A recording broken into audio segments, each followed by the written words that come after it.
All right, this won't be the best video having to do the work with one hand and the filming with the other, but this is kind of a low-tech solid separator that I made, and I'm cleaning them out before I leave town. One less thing for my housekeeper to worry about. Farm sitter, I guess is what I was looking for. Anyway, I just did one, so it gives me an opportunity to kind of show you how they work.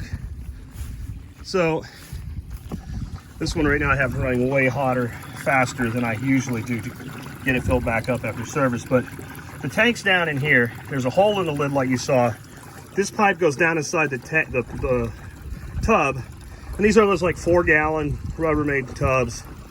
And then this pipe is actually loose fit. You can see how that is there. This is the delivery line. We'll cut that back to about where it needs to be. A little more yet. But by delivering the water into that tub, the sediment hits the lid and falls down into the bottom. And there's gravel in there too. I'll show you in just a second. That's to keep the tub from floating up. It doesn't really serve any filtering function. And it's really not a filter. It's a solid separator. And I'll show you what I mean by that now. Back over here. Remember, this is a pond that I dump duck poop water into, and this is solids to be separated, if there ever was solids to be separated. And you might wonder what's with the old screen door there. Well, check this out, guys. Let me go over here, kick this water on. All I do when I service them, watch out, buddy. Charlie's coming to say hi. Just take a garden hose, and this is my duck feed, compost pit, what have you, where all the extra compostable stuff goes until composting time at the end of the year. So this is just all nutrient dropped in there. Plenty of snails and minnows go along for the ride when I'm doing these kind of clean outs, because I don't just do this, I do some other things I'm not going to show you today.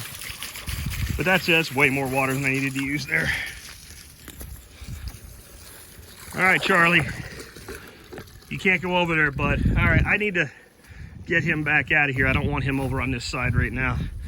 But that's it, and it's a very simple, low-tech way to do this. So I'll clean that out the rest of the way, clean this lid off, put those rocks back in the bottom, and again, this top just goes on like that.